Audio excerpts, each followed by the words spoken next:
Chers consoeurs, chers confrères, honorable assistance, bonjour. Pour commencer, je suis honorée d'être parmi vous dans ce forum international pour la première fois et j'espère que ça ne sera pas la dernière.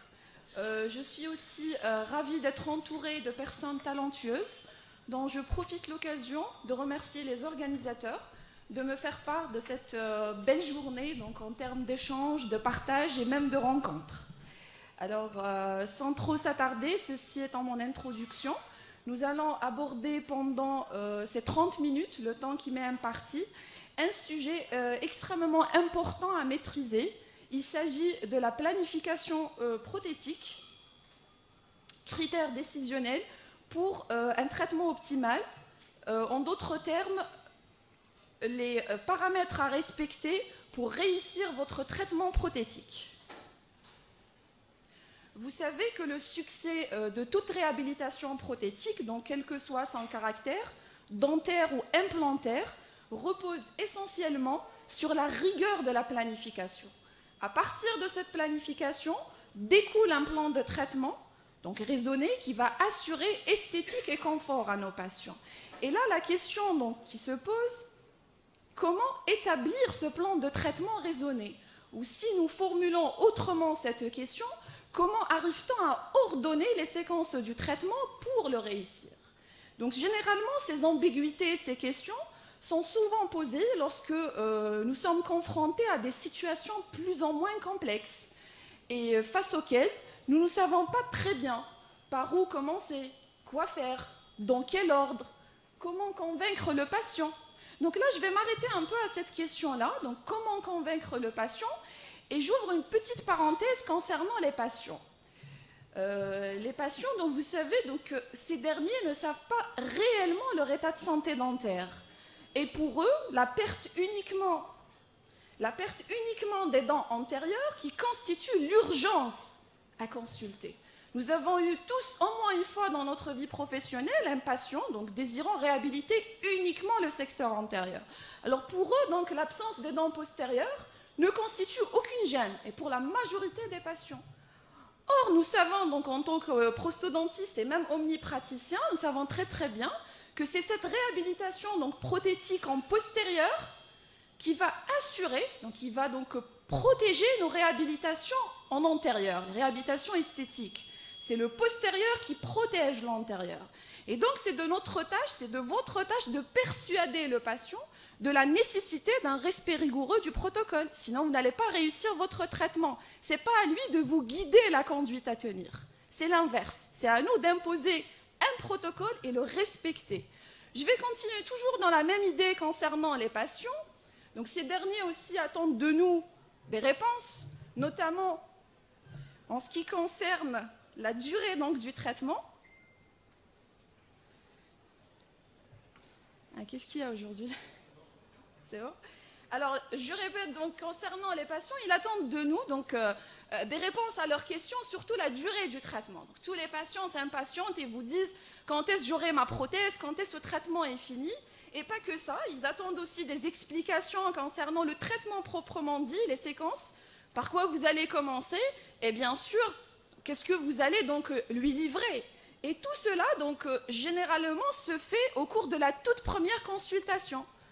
Donc, dans un laps très rapide, en même temps vous consultez, en même temps vous êtes censé donner toutes ces explications à votre patient, ce qui va générer une situation de stress pour l'omnipraticien.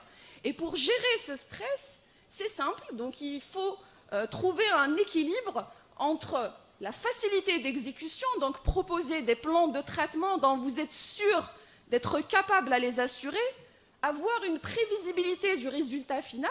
Donc on arrive à peu près à imaginer le résultat final de notre traitement.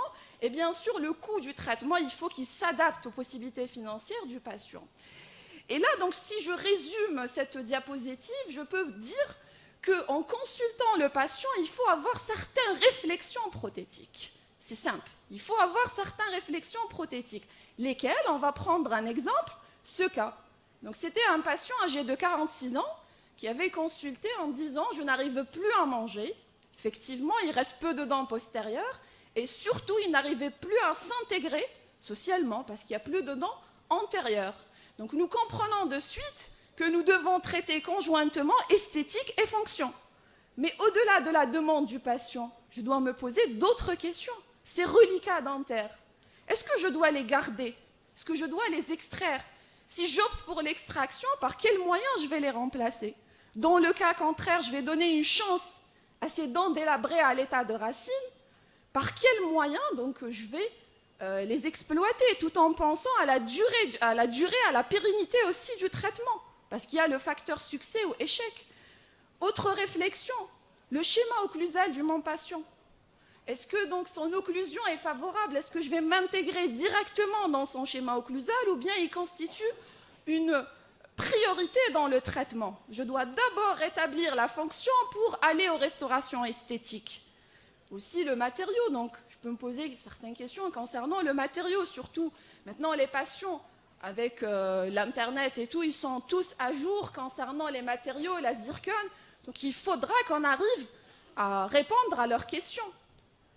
Autre cas, pour d'autres réflexions aussi prothétiques, donc ça c'était un patient âgé de 47 ans, il était insatisfait de son sourire, donc il avait uniquement une demande esthétique. Donc après, si nous consultons de près, nous remarquons qu'il y a des états d'abrasion et d'usure. Alors, la question qui se pose ou la réflexion que je dois avoir, est-ce que ces états d'abrasion ont effondré la dimension verticale? Si oui, je dois l'augmenter, mais de combien? Par quels moyens? Est-ce qu'il y a-t-il un édentement postérieur pour augmenter ma dimension verticale? Ou bien le patient présente la totalité de ses dents, donc je dois penser à une alternative pour augmenter ma dimension verticale tout en restant dans le cadre de préservation tissulaire. Donc toutes ces questions-là, ou ces réflexions, moi j'aime bien les appeler des réflexions donc, prothétiques, nous sommes dans l'obligation donc de répondre et d'une manière très rapide. Alors par la suite, on va voir la description de tous ces cas-là. Pour arriver, il faudra donc comprendre que ces cas complexes doivent être décomposés en succession d'étapes simples. C'est ça le but. Si on décompose le cas complexe en succession d'étapes simples, on aura une planification optimale, c'est-à-dire on aura des séquences ordonnées. On commence déjà à répondre aux questions citées auparavant, par quoi commencer, dans quel ordre. Et là, nous dévoilons les critères décisionnels pour un traitement optimal. Donc, pour réussir votre traitement prothétique, c'est simple. Il faut que la biologie soit stable. Les tissus parodontaux, à la fin du traitement, il faut qu'ils soient stables. Les tissus supports, ou ce qu'on appelle les notions de biomécanique, ne doivent pas être endommagés et aussi stables à la fin du traitement. Les paramètres fonctionnels, tout ce qui est mastication et occlusion, doivent être remplis sans aucun dommage. Et en dernier, il faut donc que le traitement s'intègre harmonieusement dans le visage du patient, et c'est ce qu'on appelle l'esthétique, une restauration esthétique. Alors vous comprenez, vous remarquez que ces 4 paramètres sont interconnectés et feront le succès ou l'échec de votre traitement prothétique. Donc si un des paramètres est modifié, que ce soit par la pathologie ou par le traitement, il y aura un impact direct sur l'autre paramètre. Nous allons donc prouver ça, que ces paramètres sont interconnectés, et nous revenons donc à ce cas. Le patient donc qui désirait, c'est-à-dire qui désirait remédier son sourire, donc il avait uniquement une demande esthétique. Mais en consultant de près, nous remarquons qu'il y a un problème fonctionnel et qui passe en priorité par rapport aux facettes. Si je vais suivre la demande de mon patient, là on sait tous que nous allons traiter en antérieur par des facettes. Mais si je vais m'intégrer à sa dimension verticale qui est effondrée, est-ce que mes facettes vont tenir? Non, il y aura un échec. Donc là, la priorité, c'est le facteur fonctionnel. Je dois surélever ma dimension verticale, préparer le terrain pour protéger mes restaurations esthétiques. Donc là, vous comprenez que tous les paramètres sont interconnectés. Alors pour mieux comprendre et mieux gérer par la suite, nous allons aborder chaque paramètre à part. Commençons par le paramètre biologique ou parodontal. Je vais attirer votre attention sur certains critères et même la conduite à tenir qui va avec. Là, c'était une patiente qui désirait, donc vous voulez refaire son ancien bridge. Donc on est parti sur une réhabilitation en total, supérieure et inférieure. Si donc j'examine uniquement le facteur parodontal, vous remarquez qu'il y a des récessions. Alors les récessions, c'est simple, vous avez deux étiologies concernant les récessions. Si vous livrez le bridge, la récession est récente, elle apparaît dans le contrôle, donc 1 semaine à 10 jours après, c'est que vous avez agressé l'espace biologique et vous étiez face à un parodonte fin. Donc la conséquence, c'était une récession. Là, ce n'est pas le cas, comme c'est un ancien bridge, la l'étiologie, donc deuxième étiologie de la récession, c'est la surcharge fonctionnelle. Donc là, il n'y avait pas des dents postérieures, la patiente mangeait uniquement sur ce cadran-là et là, ce qui va donc avoir des conséquences sur le plan parodontal sous forme de récession. Aussi, donc j'attire votre attention, là, regardez, un bridge en zircone qui remplace une prémolaire en extension, mais regardez le surcontour.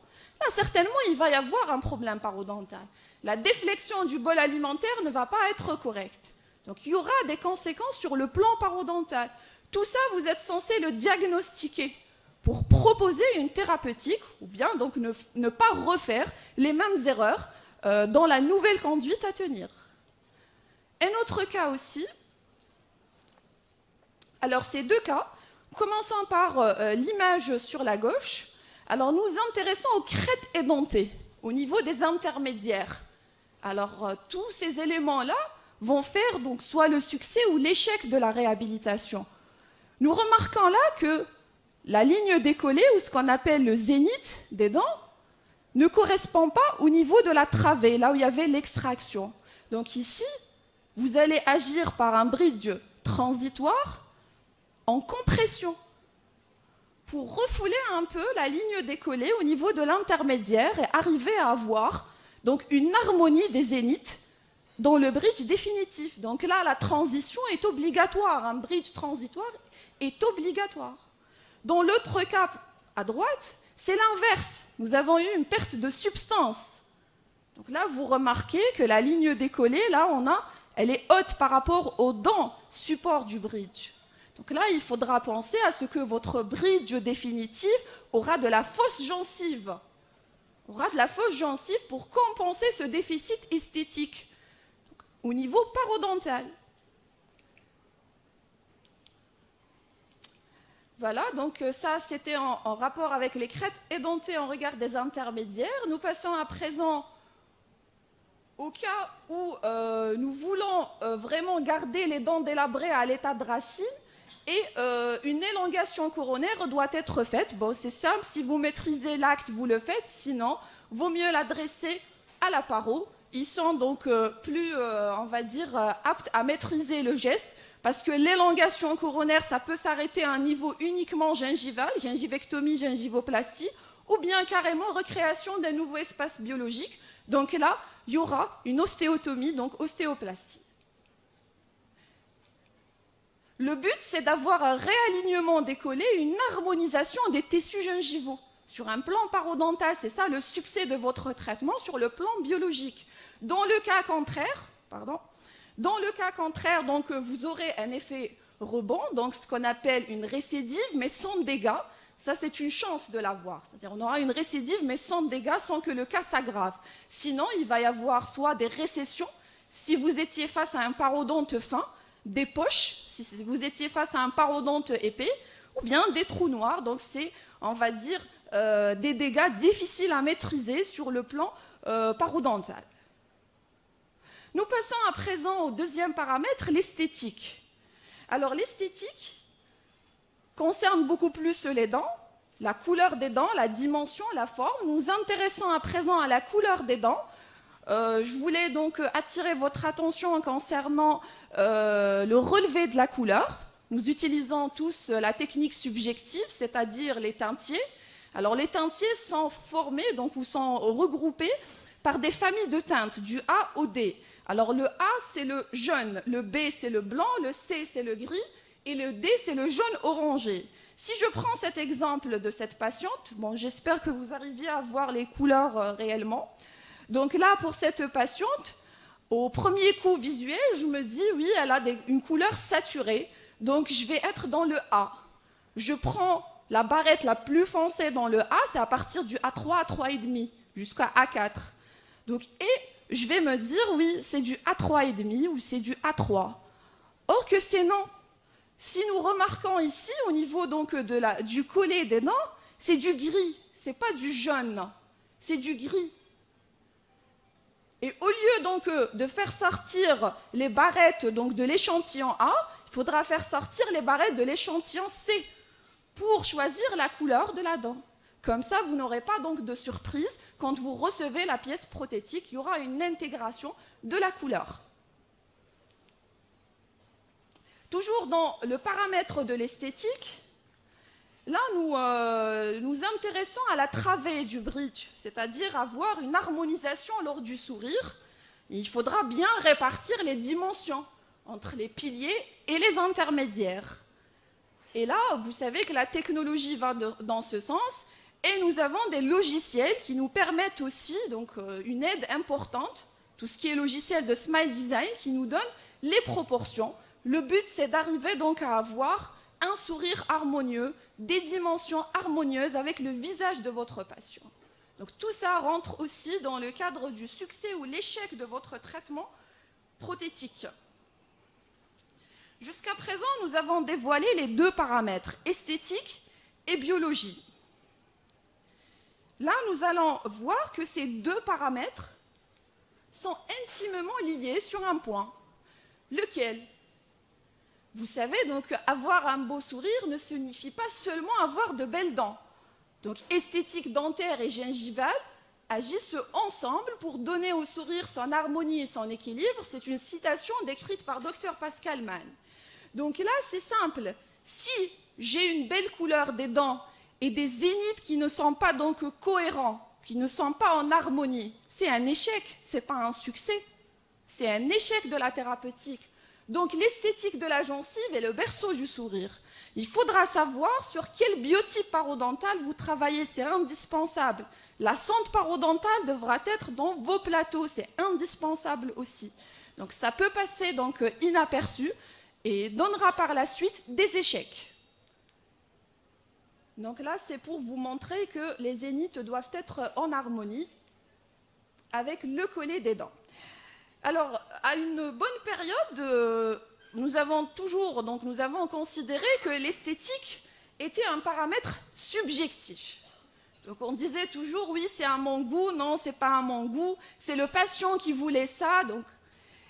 Or que non, actuellement, l'esthétique est un paramètre objectif. Il y avait des études donc, qui ont été poussées dans ce sens pour établir ce qu'on appelle des checklists, rendant cette notion de beauté dentaire et gingivale purement objective. Alors, il y avait beaucoup d'études dans ça, donc beaucoup d'auteurs se sont intéressés à ça, et nous avons donc beaucoup de checklists, mais nous retenons surtout, nous on suit beaucoup plus l'école française, donc la liste donc, de Pascal Mann, qui avait réactualisé la liste de Besser en 2003, et il a donné donc naissance à 14 critères objectifs. Donc, maintenant, c'est bon, l'esthétique, c'est objectif, ce n'est plus subjectif. Alors, les 6 premiers critères, et vous allez encore confirmer que les paramètres sont interconnectés. Les paramètres qui vont donc vouer au succès ou à l'échec de votre traitement prothétique. Donc ici, nous avons des critères responsables de l'harmonie gingivale, tout ce qui est harmonisation des zéniths avec les collets dentaires. Les 6 autres critères responsables de l'harmonie dentaire, c'est ce qui concerne la couleur, la dimension, la forme. Et les 2 derniers concernent le sourire. Qui dit sourire, il faut qu'il soit symétrique et que la courbure de la lèvre inférieure se trace d'une manière harmonieuse avec le bord libre des dents antérieures.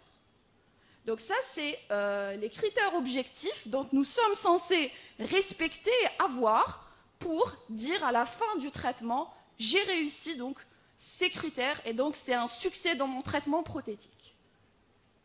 Nous passons à présent au 3e paramètre. Donc c'est le paramètre dentaire, biomécanique, tissu de support. Vous l'appelez quand vous voulez. Et surtout, les questions qui se posent ou les ambiguïtés sont en rapport avec les dents à l'état de racine. Alors, nous recevons trop de patients donc, présentant des dents délabrées à l'état de racine. Et on se pose toujours la question conserver ou extraire. Donc là, c'est bon, l'ambiguïté ne devra plus exister. Vous aurez donc à faire comme une balance entre bénéfices et risques. Et nous avons la théorie donc pour ça. Vous avez une classification, des études sont faites pour ça, pour nous donner le recul. C'est une classification des dents endommagées et le pronostic est déterminé à partir de 3 facteurs. Un facteur qui concerne la valeur extrinsèque, c'est-à-dire ce qui reste de la substance dentaire, on l'appelle effet sertissage ou l'effet férule, et les 2 autres paramètres concernent la valeur intrinsèque, ce qu'il y a à l'intérieur, c'est la racine, donc soit la longueur radiculaire ou l'état endodontique. C'est simple à réagir, donc plus je me rapproche du pronostic modéré, vaut mieux pas s'acharner, extraction et changer modalité de thérapeutique, pose d'implant ou bien thérapeutique amovible. Nous allons voir sur le plan pratique cette classification, donc c'est dents à l'état de racine. Vous devrez avoir une épaisseur minimale de 2 mm du reliquat dentaire qui reste et une hauteur aussi de 2 mm. C'est ça l'idéal et c'est ce qu'on appelle donc l'effet férule. Parce que la concentration des forces, on sait donc que la concentration des forces se fait au niveau cervical, la raison pour laquelle on prend très soin lorsqu'on réalise les limites cervicales. Donc ça, c'était l'effet férule. Cette patiente, dommage, elle a perdu donc sa couronne en IMAX suite à un trauma. Il y avait une reconstitution coronoradiculaire sous forme de tenant fibré.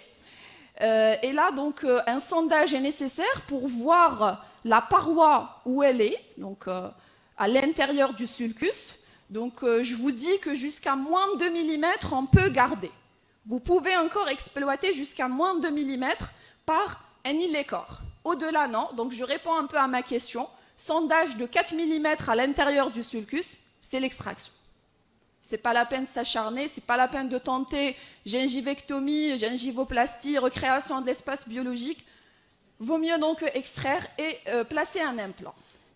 Alors, je finis le paramètre dentaire avec cette image-là pour attirer un peu votre attention concernant la biomécanique. Alors, il faut savoir que les dents à l'état de racine perdent 50% de leur potentiel.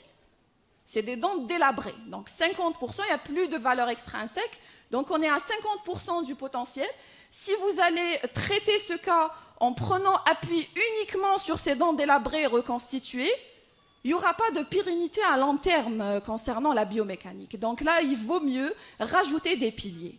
Et je vous donne un conseil, quand aussi vous avez des bridges à refaire, ne vous prononcez pas avec les patients. Vous dites, je décèle le bridge, je vois l'état des piliers, et je vous dis, d'accord? Parce qu'en décelant les bridges, parfois, les dents sont très délabrées, parfois il y a perte aussi donc des moignons, on est obligé de rajouter d'autres moignons.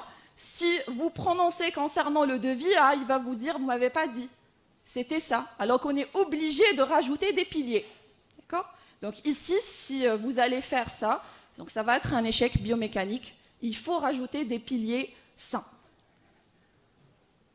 Nous passons à présent à la fonction, le garant du succès ou l'échec de la réhabilitation prothétique, quel que soit son caractère, même en amovible. Même en amovible, l'occlusion revêt une importance primordiale.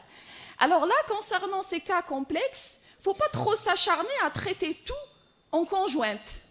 Adoptez dans votre arsenal thérapeutique les combinaisons, c'est-à-dire une partie en fixe et une autre en amovible, ce qu'on appelle les prothèses composites, simples avec des crochets ou bien même avec des systèmes d'attache. Donc, et quand vous allez traiter ces cas-là, donc je précise de ces cas-là, si vous allez les traiter en conjointe, si vous vous précipitez à tailler d'emblée, là par exemple, dans ce cas, vous n'avez pas de repère fonctionnel. Il n'y a pas de dimension verticale ici. Il n'y a pas de dimension verticale. Si je vais tailler directement mes dents, à chaque fois que je demande au patient de fermer, les moignons vont se toucher.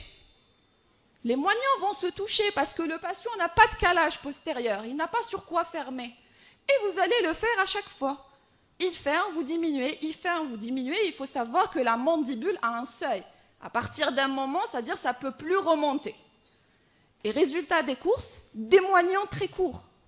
Et ce n'est pas le but.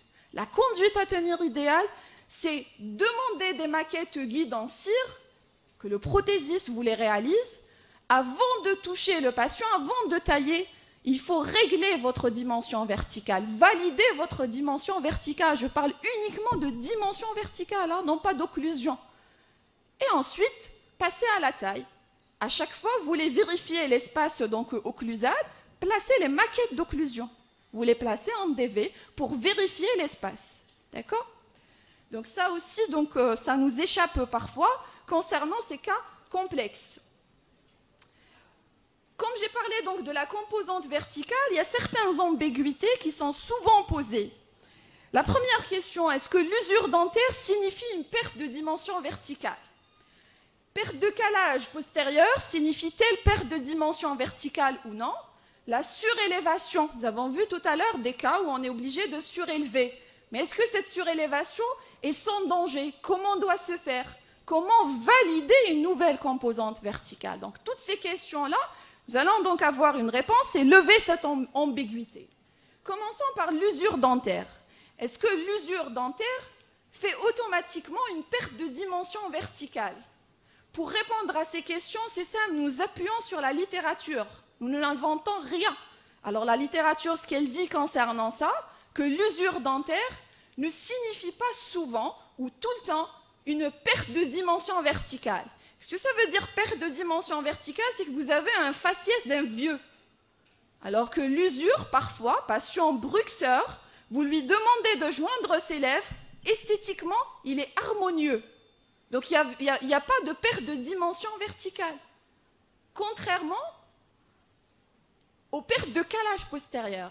Perte de calage postérieur signifie automatiquement perte de DVO. L'usure, non. Et ce qui constitue la complexité, disons, des cas donc, de bruxeur.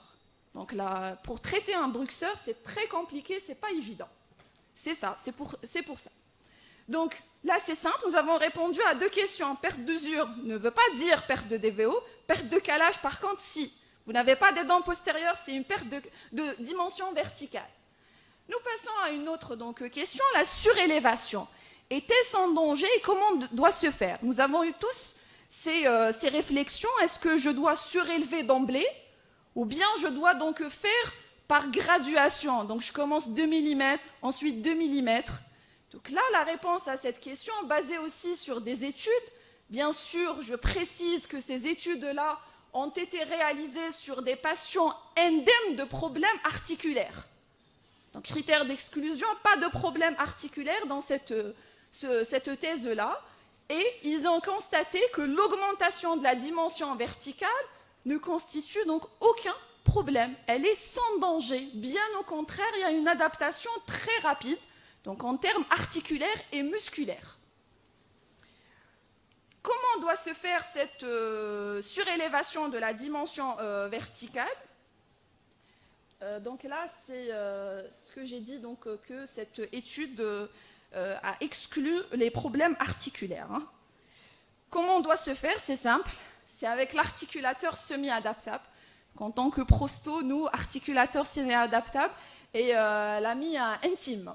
Donc là, ici, donc, la tige incisive, donc c'est cette dernière qui nous permet de faire la surélévation, donc de plus ou moins 5 mm.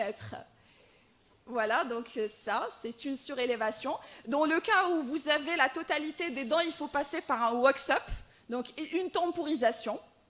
Donc wax-up, c'est ça, c'est une maquette de cire en diagnostic que l'on transfère en bouche et ça devient un mock-up pour valider notre dimension verticale. Donc les variations sont réalisées en un seul temps. Si vous voulez surélever de 4 mm, partez d'emblée 4 mm. Pas de graduation. Donc comment vous allez la valider? Bien sûr, absence de douleur, phonation donc correcte du S. Généralement, il faut attendre 1 semaine minimum. Au-delà, c'est bon. Là, le gradient thérapeutique, c'est un des critères indispensables aussi du succès de votre traitement. Donc, il faut respecter, si c'est un cas de facettes, réaliser des facettes, pas des courants, parce que si vous réalisez d'emblée des courants, vous allez mettre le patient, après 5 ans, au niveau de la case implant. Il faut respecter le gradient thérapeutique. Là, donc, je passe rapidement à la description des cas montrés tout à l'heure. Ce patient-là, comment nous avons donc réhabilité, prise d'empreinte d'étude, estimation de la surélévation en bouche, validation bien sûr esthétique, montage sur articulateur semi-adaptable, une temporisation donc par un mock-up pendant 10 jours. Au-delà, donc, nous avons réalisé des facettes et comme le patient présentait la totalité de ses dents, donc il a fallu mettre des tabletops. C'est quoi les tabletops? C'est comme des facettes mais en postérieur. D'accord? Donc ils ont aussi leur indication gouttière de protection à vie. Voilà. Un autre cas, donc cette patiente-là, nous avons décelé le bridge. Donc comment nous avons procédé, correction donc des zéniths, aussi reconstitution des moignons, validation de la dimension verticale, ensuite rectification et validation des préparations, empreinte optique, bridge, le bas, c'était donc sous forme de Paxi pour obtenir ce résultat.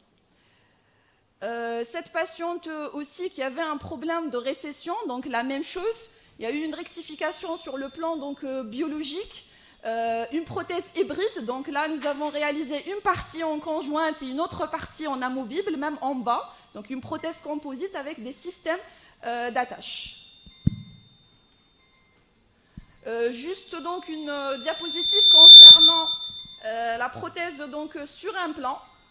C'est juste pour attirer votre attention, pas pour les cas simples de pose d'implant, mais pour les cas de full réhabilitation, les full arch. Il faut toujours commencer par une prothèse d'usage. C'est elle qui guidera le projet implantaire et non pas l'inverse. Cette dernière donc, va être dupliquée avec un matériau radio-opaque, donc un examen radiologique comme BIM, pose d'implant, et par la suite, vous faites donc la réhabilitation implantoportée que vous désiriez en fonction du budget de votre patient, donc implantoportée fixe ou bien sur barre, pour obtenir donc ces sourires.